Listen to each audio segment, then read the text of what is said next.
You are listening to Your Empty Nest Coach podcast with Coach Christine, episode number 8, Imposter Syndrome and Answers to Your Questions. This podcast is for you, a mother who years ago walked away from a career to raise your child. Sure, you've been busy with volunteering, carpools, maybe part-time work, and taking care of everyone, but your main gig? That's been your child. Now that they are in their later years of high school, the empty nest looms ahead for you, and it's freaking you out. I've been there, and I get it. Together, we'll turn our freaking out energy into freaking awesome energy. Hello, my empty nest friend. Oh my goodness, we're at episode 8. Yes, I am getting more excited with each episode. My heart is full. Thank you for being here. And if you are enjoying this podcast, if you could do me a huge, huge, huge favor and take a minute to let me know by reviewing this podcast, it helps other people to find it. Yay! So today I'm going to answer your questions. And with that, I'm going to talk about imposter syndrome. You're probably wondering, why imposter syndrome? This is about empty nesting. This may help you. You may have never heard of it. I was surprised that some of my friends had never heard of it, but it is a real thing. I've had to deal with it often. And my first question that I was asked brings up the imposter syndrome for me. The question is, Christine, what are your credentials? Okay, so how is imposter syndrome part of this? On psychologytoday.com, there's an article, The Reality of Imposter Syndrome. And in this article, the top description of it is a psychological phenomenon in which people are unable to internalize their accomplishments.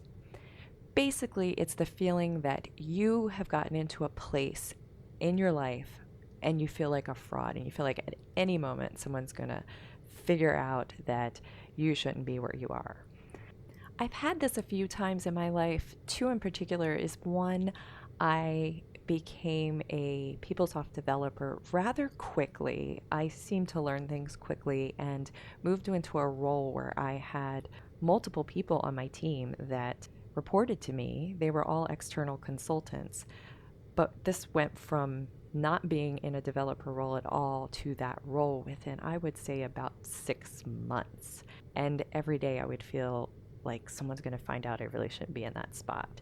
The reality is I had all of the skills that everyone else did, and just by putting myself out there and trying it and doing it, that is what sometimes makes me feel that way. The other time that this happened to me was in my balloon business, and again, very quickly I learned balloons, and within 6 months I decided to go to a convention and compete, and I don't even remember now, I don't remember, I think it was 3rd place in a up-and-coming new balloon award. That was not exactly what it was called, but I kept thinking how they're going to find out I really don't know what I'm doing. In reality, I knew everything that I needed to do to get that award, but there's always that level of doubt. So with this question, the question being, Christine, what are your credentials?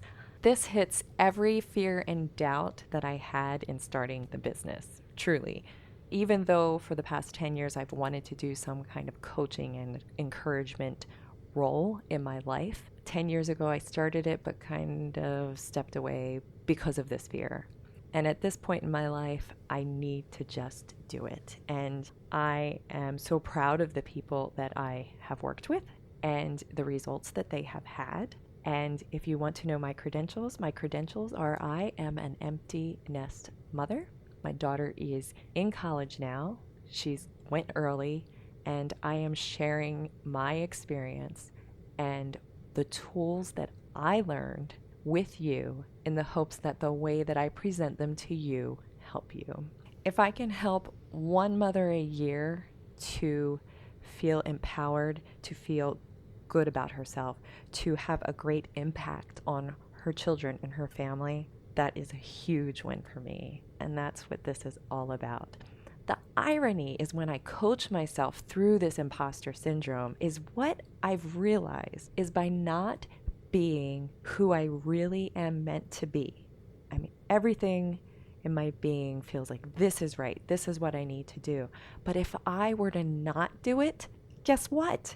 That is when I'm truly being an imposter in my life. Isn't that crazy? And I know I'm not alone in these feelings. I've mentioned it to friends who had never heard of it, and they're like, yes, I've experienced this before. And sometimes you don't step out and do the thing that you're meant to do because of this fear. So I'm sharing with you that I am here, I am standing here in the fear, and I am here to help. And I want to encourage you to be who you are meant to be too. Got it? I hope that answers the question with a little lesson involved. All right. Question number 2. Christine, I want to create a business, but I have no experience in the area I want to pursue. Well, congratulations. You get to learn it. Everyone starts somewhere, right? So what I want to challenge you to do, if this is a question of yours, is if you have a business that you have no experience in, I want you to check your thoughts.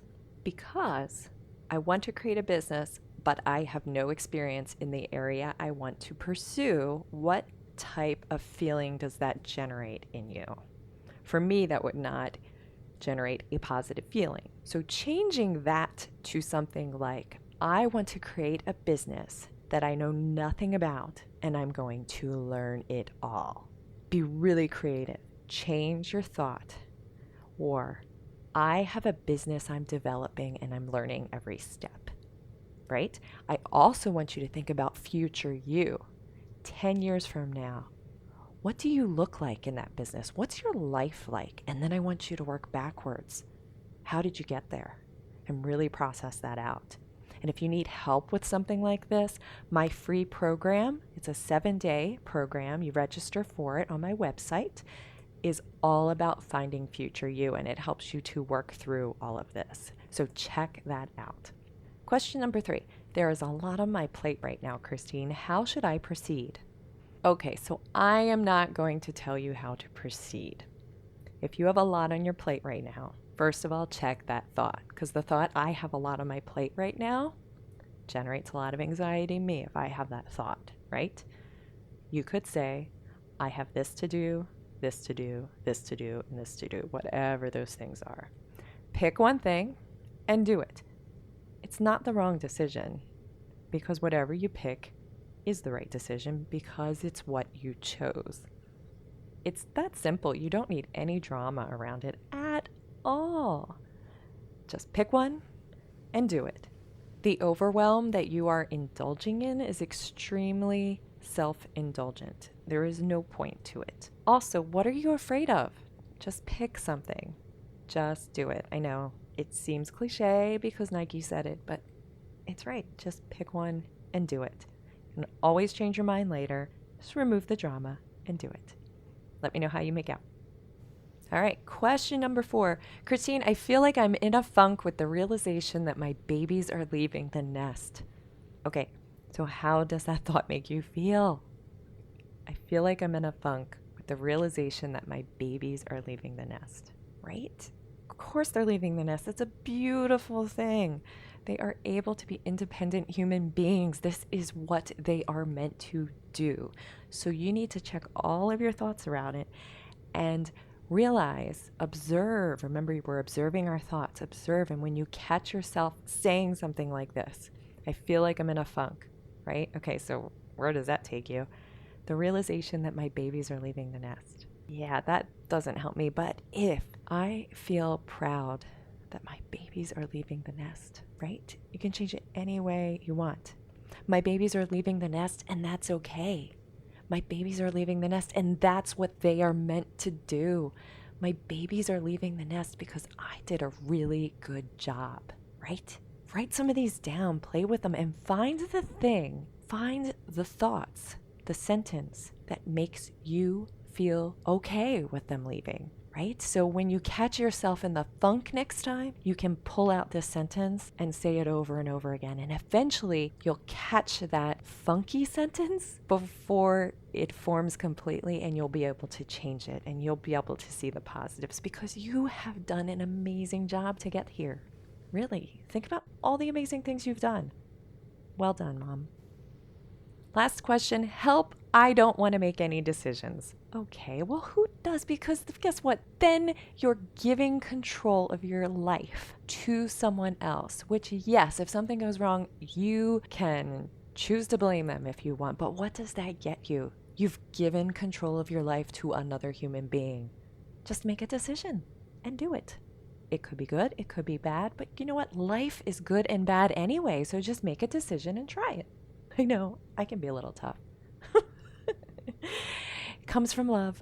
I just want to see you grow and be who you're meant to be. So these are all baby steps. If you have any questions, you may add them to our Empty Nest Flock community over on my website at youremptynestcoach.com. Look in the menu for Empty Nest Flock community, and I really hope to see you there.